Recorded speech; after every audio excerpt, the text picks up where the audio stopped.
So now we are going to start our 45 problems assignment for current electricity. First problem is from 1994 AIPMT. What they are saying?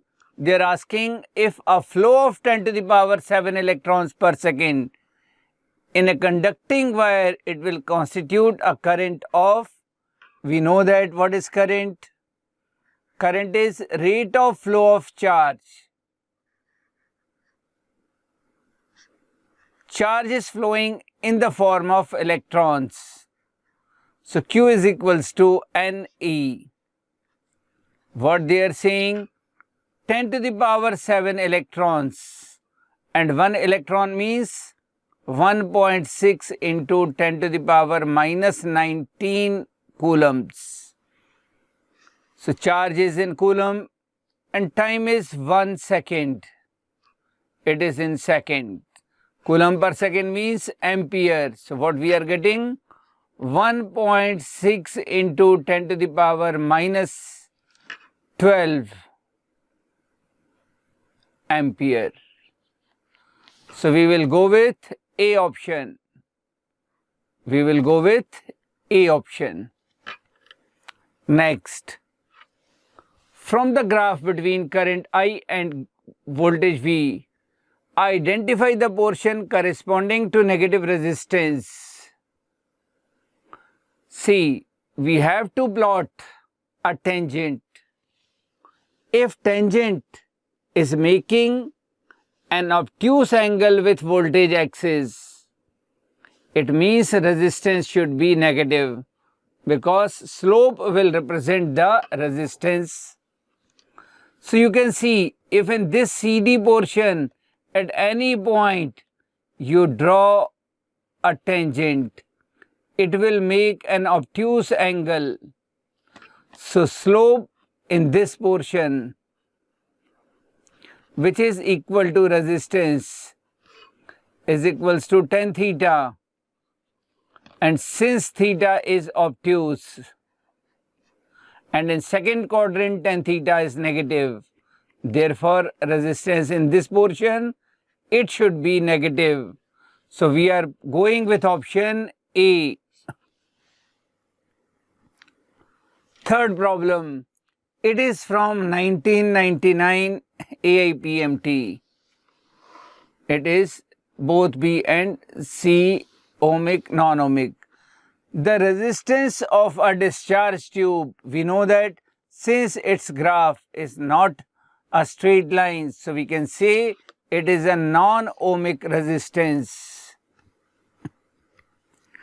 Next, it is from 2015 AIPMT.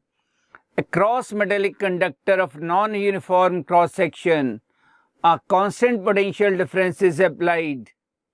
The quantity which remains constant along the conductor, we know that current should be same because potential difference is same. So for fourth we will go with B.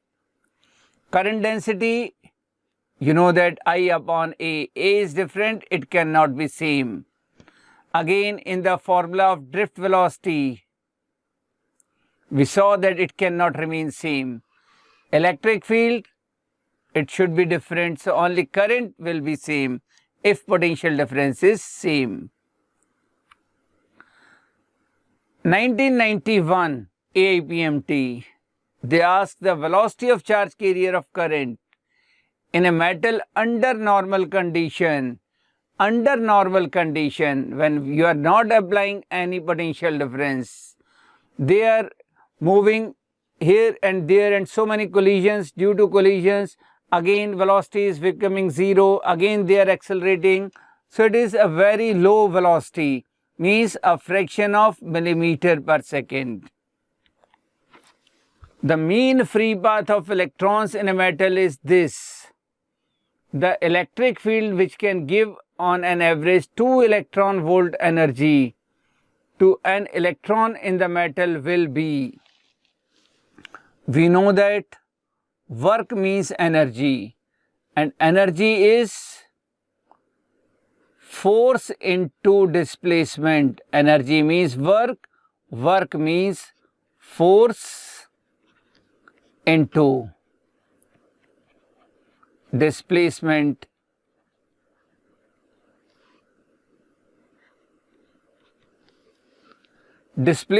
between two collisions is mean free path, and force is Q into E. In case of electron, E into E.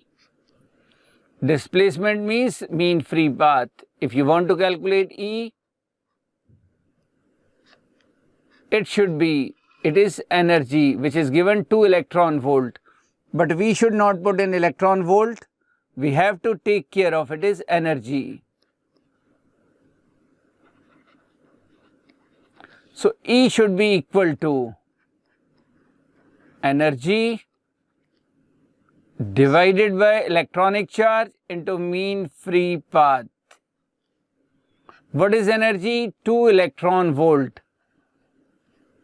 Means put the electronic charge, convert this into joule, means this joule. Electronic charge 1.6 10 to the power minus 19 coulomb. What is lambda? 4 into 10 to the power minus 8. Cancel this with this. Take minus 8 into numerator. So it will 2 into 10 to the power 8 divided by 4. Take 1 0 with 2. 20 by 4 means 5 into 10 to the power 7 in SI units volt per meter. So we will go with option C. Next, it is from 1988 AIPMT. The masses of the wires of copper are in the ratio 1:3:5 and their lengths are in the ratio 5:3:1. The ratio of their electrical resistance is, we know that resistance depends upon 3 factors. One is material, second is length, third one is area of cross section. They are saying all are made up of copper, so rho is same for all. Length is given in the ratio 5:3:1, but mass is not given.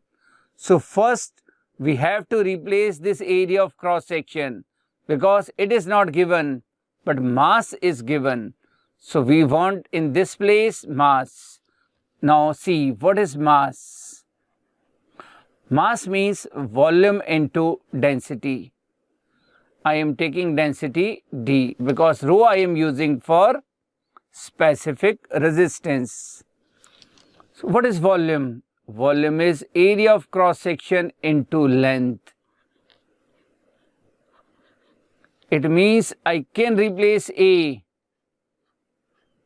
by M divided by L into D. So now my new formula for resistance is rho L divided by A means M by L into D. So L square D.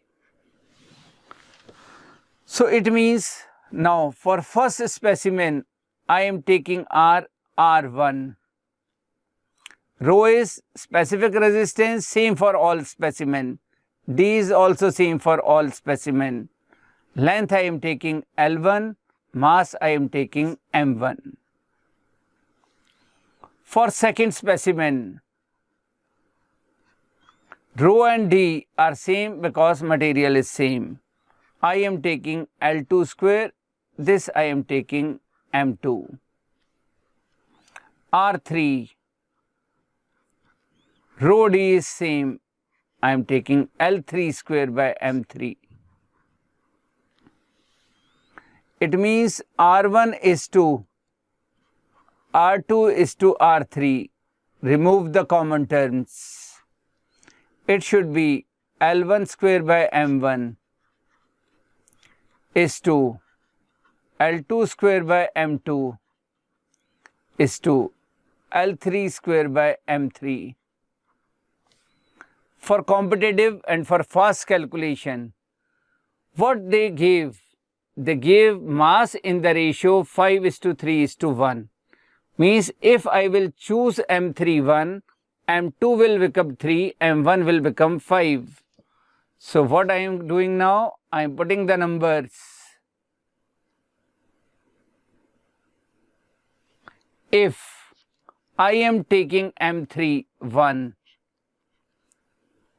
M2 should be 3, M3 should be 5. So I fulfill their condition कि lengths are in the ratio 5:3:1. Masses are in the ratio 1:3:5 means if I am taking M11, I will get M2 3, I will get M3 5. Lengths are in the ratio 5:3:1. If I am taking L3 1, I will get L2 3, 3 square is 9. I will get L1 5, 5 square means 25. So now, how to do this?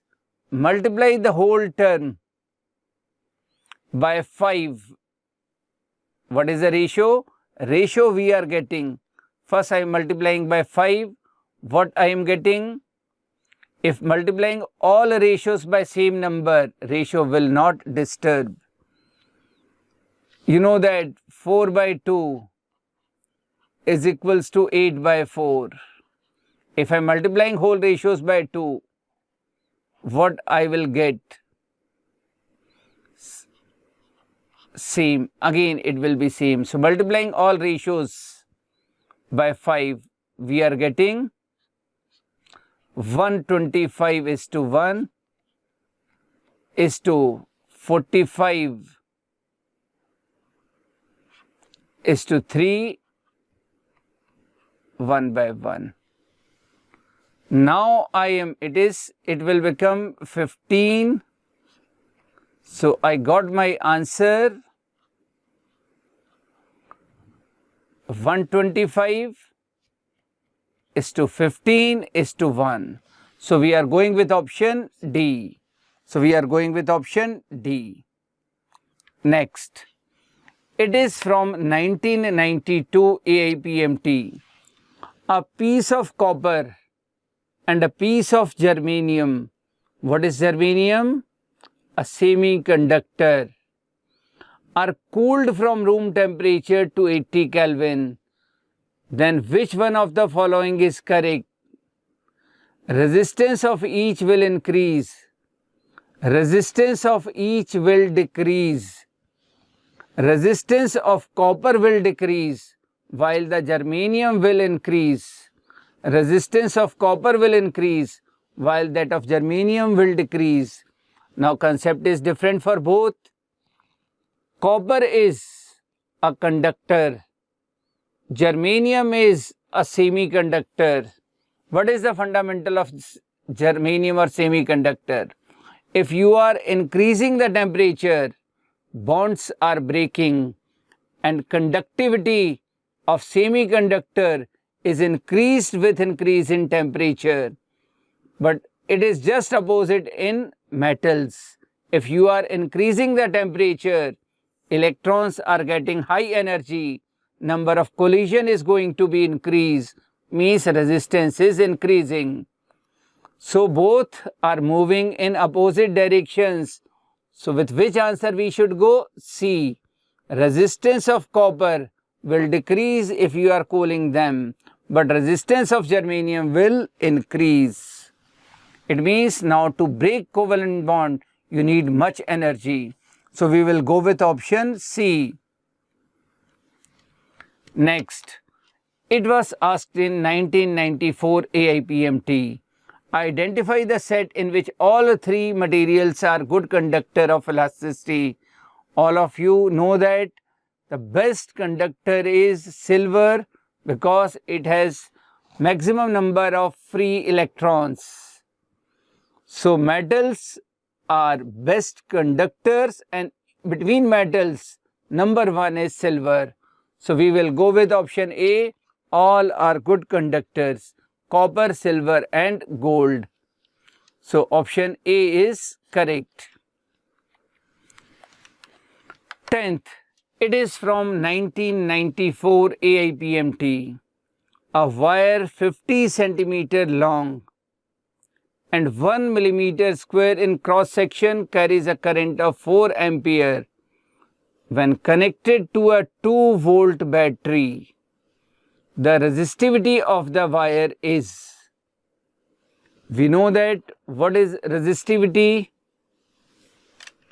R is equals to rho L by A. It is resistivity. R is not given, but we know that from Ohm's law V is equals to I into R. R means V upon I. So now it is equals to rho L upon A. First we will make our formula. So resistivity now we can calculate by multiplying V and A and dividing them by I into L. Now take care of units. All should be in SI units because 4 options are in SI units. So see, voltage, okay, SI unit 2 volt.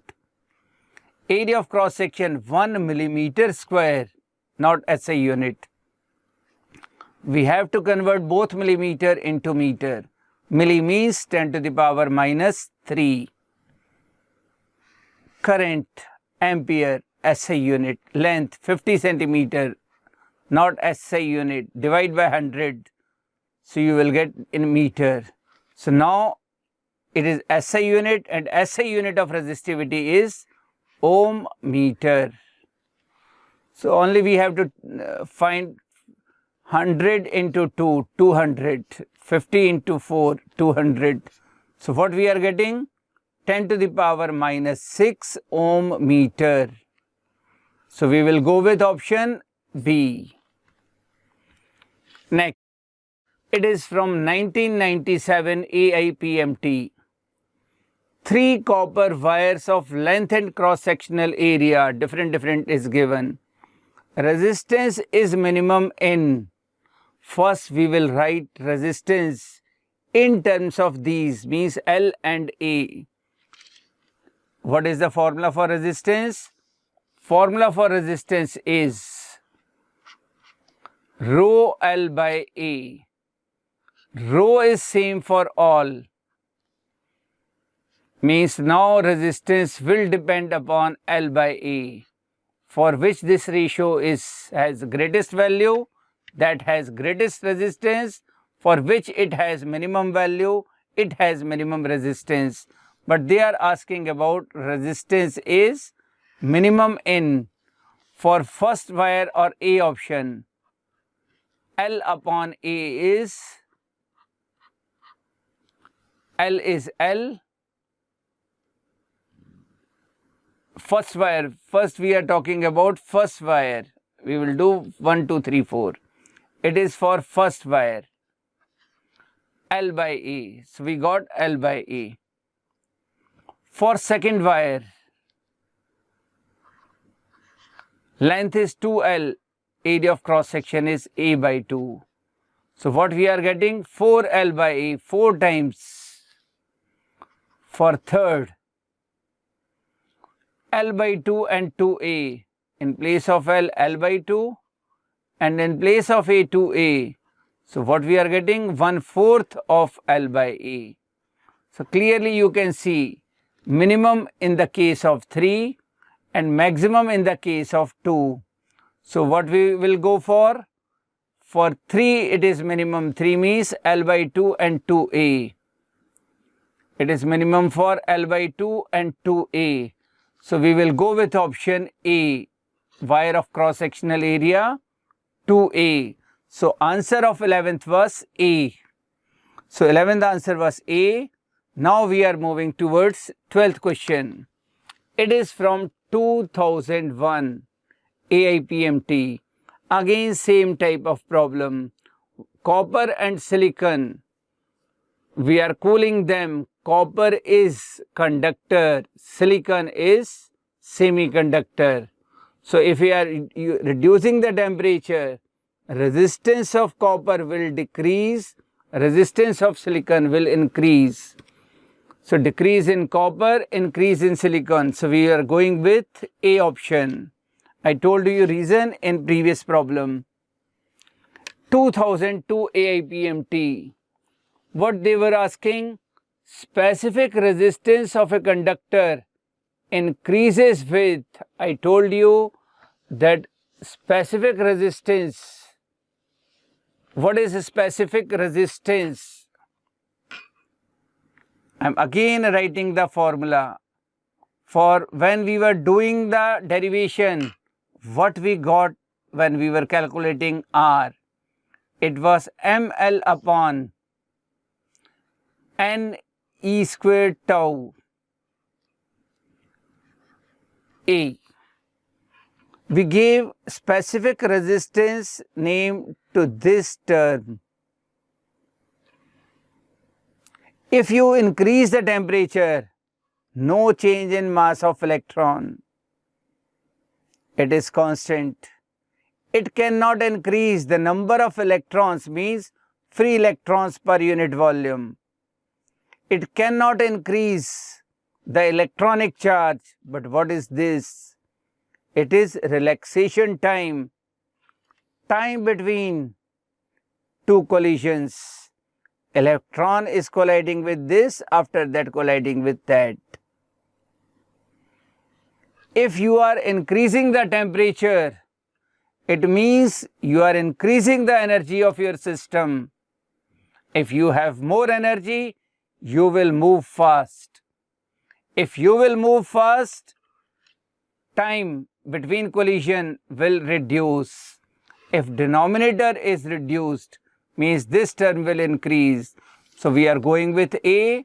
Increase in temperature will increase the specific resistance. Now we are going with 2003 AIPMT. Fuse wire is a wire of, everyone knows it is a problem from 10th class syllabus.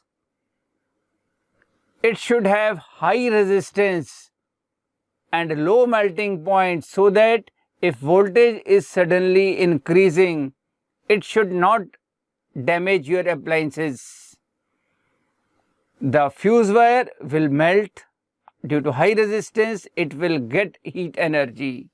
So we are going with option B. 15th, it is from 2004 AIPMT. A 6-volt battery is connected to the terminal of a 3-meter long wire of uniform thickness and resistance of 100 ohm. The difference of potential between 2 points on the wire separated by a distance of 50 centimeter will be. Your wire is of uniform area of cross section. It means resistance of each portion of wire is in same proportion, means resistance per unit length is same. Resistance per unit is same. Same current is flowing, R is same, V and I is same, so V should be same, means potential difference per unit length will be same. So what we can see is 6-volt battery. It will develop a potential difference of 6 volt along your 3-meter long wire. And you want to check resistance at 50 centimeter. You want to check resistance at 50 centimeter. 50 centimeter means at 1/6 portion. What is your potential gradient? Means potential difference per unit length. It is 6/3. 2 volt per meter. So after 50 centimeter, potential drops should be 2 into 50 centimeter means 1 by 2 meter. It should be 1 volt. It should be 1 volt. Same concept we are using in potentiometer wire, this potential gradient. Next, it is from 2004 AIPMT. The electric resistance of a certain wire of iron is R. If its length and radius are both doubled, what will happen? A very simple problem, because all of you know that R is equals to rho into L by A. But radius is given, so I will write R in terms of radius. You know that area of cross section of wire is a circle, pi r square. So now rho and pi both are constant. We are changing L and R. Suppose initial resistance was R. When length was L, radius was R. What we did? That resistance is changed. Same wire, same material, no change in rho and pi. We make the length double.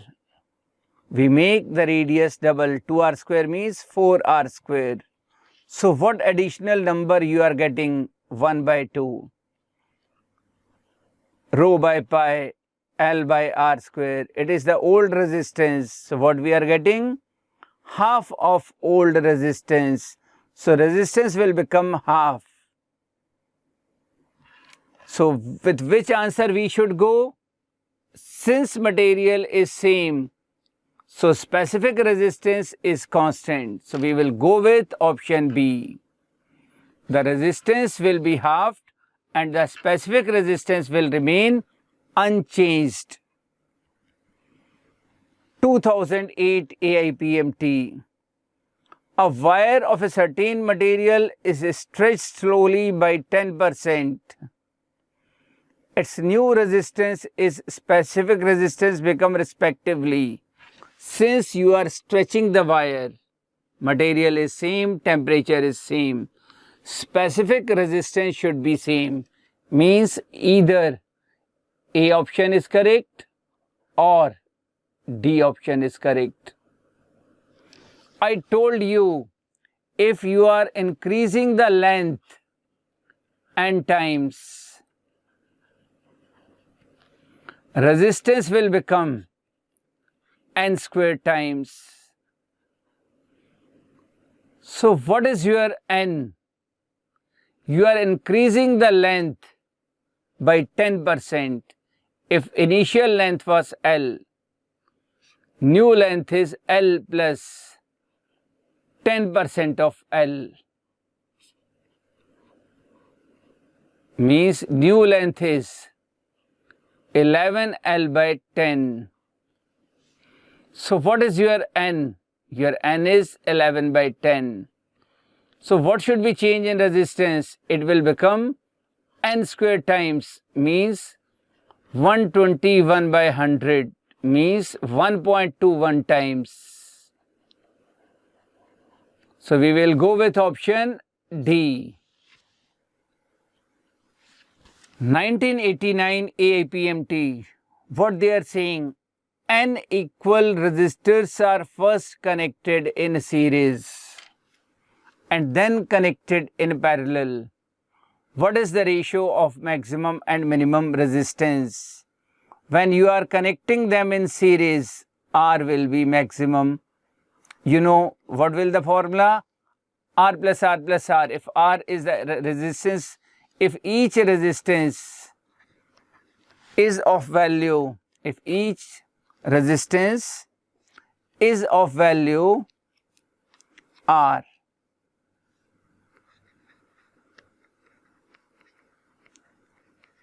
is of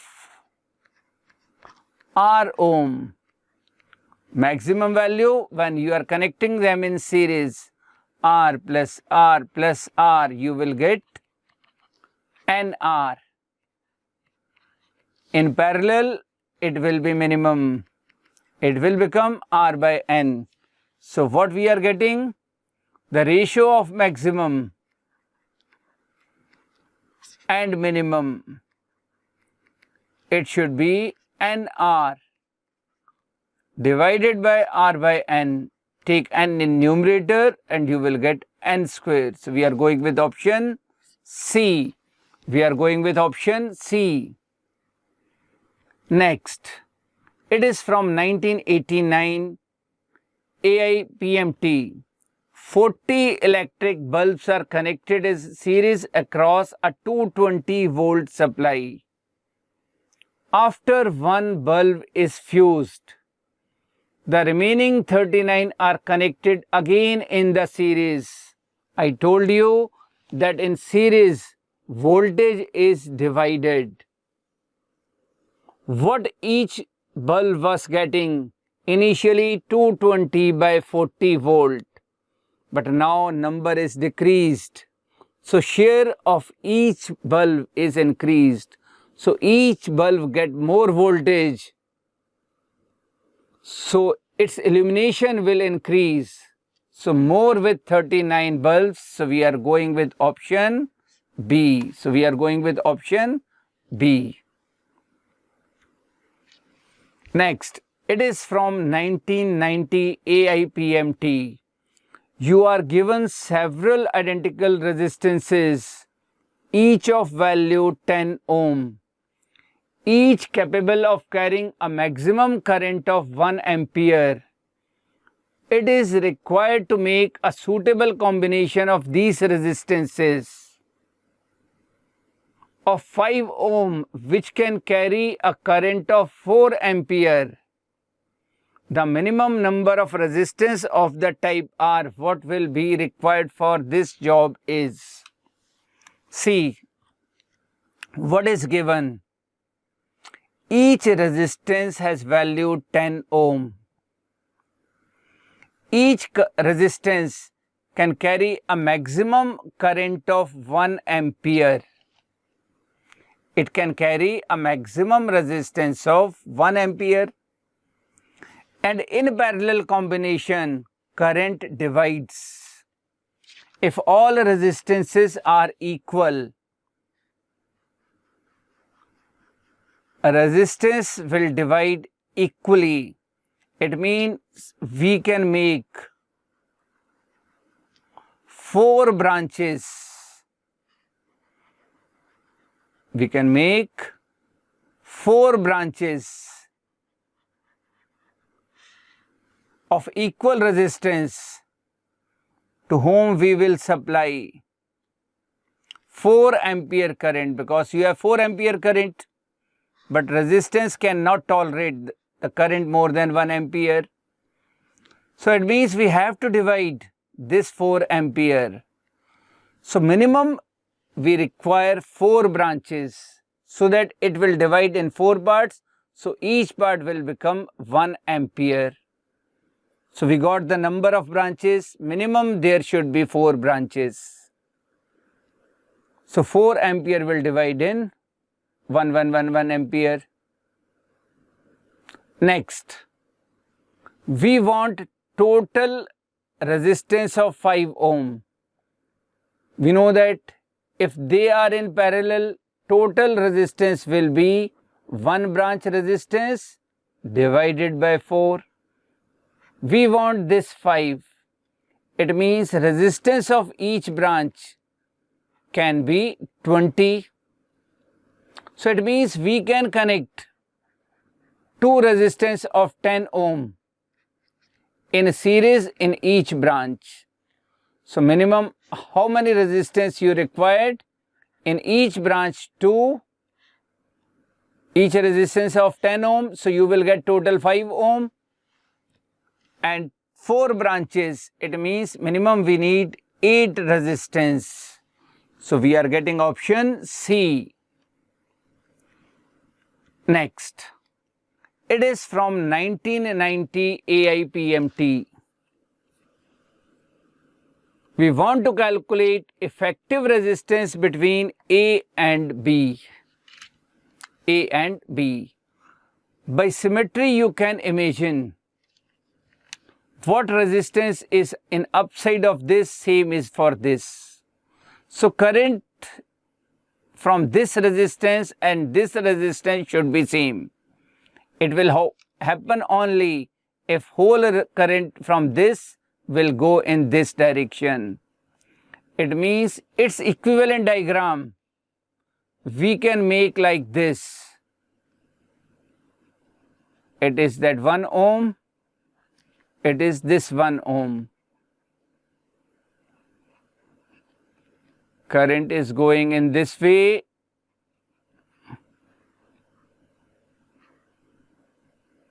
Coming from this, going towards this.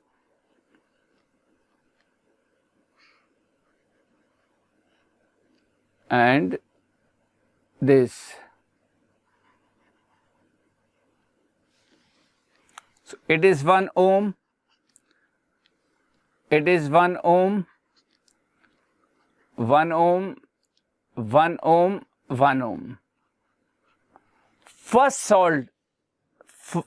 of all solve the small closed meshes. So I am going for this. Current is moving from A to B because you want to calculate effective resistance between A and B. Same current means series, different current means parallel. What current will reach at this point? It will divide in two parts. One will go, I am making different colors, so one will go in blue color, in this.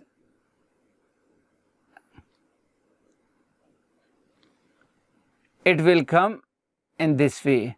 And second is coming from this. Second is coming from this 1 ohm.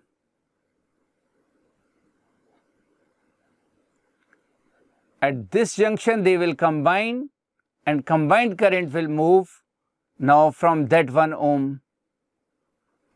If this current is I, at this junction it will I1, it is I2, they will combine and again I will move in this. So you can now observe that these two are in series, same current is passing through. So 1 and 1, 2, but with this combination is parallel. So 2 and 1 are parallel. So for this 2 and this 1, total should be R1 R2 upon R1 plus R2 means 2 by 3. So I solve this box. For this box I got 2 by 3. And which current is coming from this 1 ohm? That is moving in this triangle. After that in this. So this resistance, this triangle and this resistance are in series. So in series total resistance should be 1 plus 2 by 3 plus 1. So what we are getting? 2 plus 2 by 3, 3 to the 6 and 2, 8 by 3. So for upper branch it is 8 by 3 and 1 plus 1, 2. So between A and B, the upper resistance is 8 by 3 and lower is 1 and 1, 2. These two are in parallel. So resistance should be 8 by 3 and 2 means we will use that formula that will be easy for calculation. 1 by R, 1 upon R1 plus 1 upon R2. Take LCM 8, it is 3, it is 4. What we are getting? 7 by 8. So R should be 8 by 7. So we are going with D option, 8 by 7. Next, it is from 1993 AIPMT.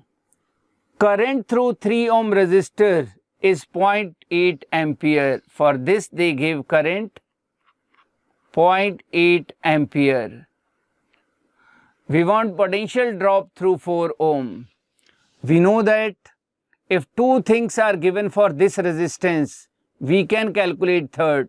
what should be V at this place?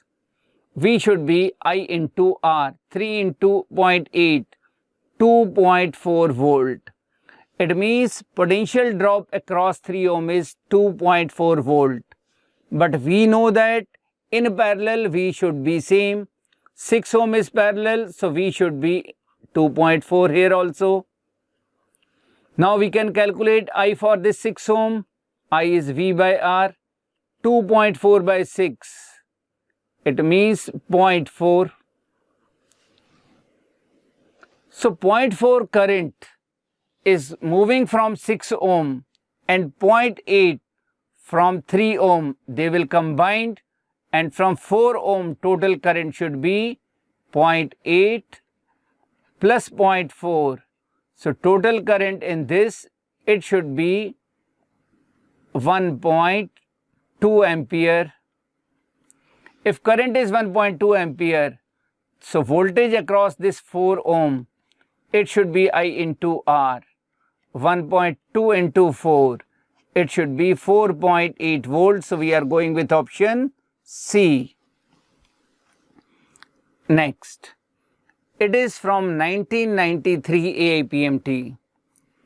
3 resistors, each of 4 ohm, are connected to form a triangle. Resistance between any 2 terminal is.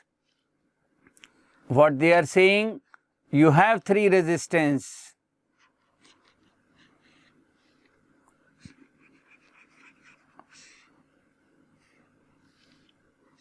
A, B, C, each of 4 ohm. You want to calculate effective resistance between 2 terminal, say B and C. So what we assume, that current is entering from B and leaving the circuit from C. When current will enter, there is a junction, current will divide in 2 parts. One part will move through this branch and another part will move through this branch. Since I1 is moving from after this 4 ohm into this 4 ohm, since in these 2 resistors same current is moving, they should be in series, and series means 4 plus 4, 8. And this 8 ohm, different current is moving, and this 4 ohm, different current is moving. It means they should be parallel. Here is C and it is A. So final resistance between A and C is, B and C is, final resistance between B and C is, for parallel, R1 R2 upon R1 plus R2. So we are getting 8 by 3 ohms. So we are going with option D.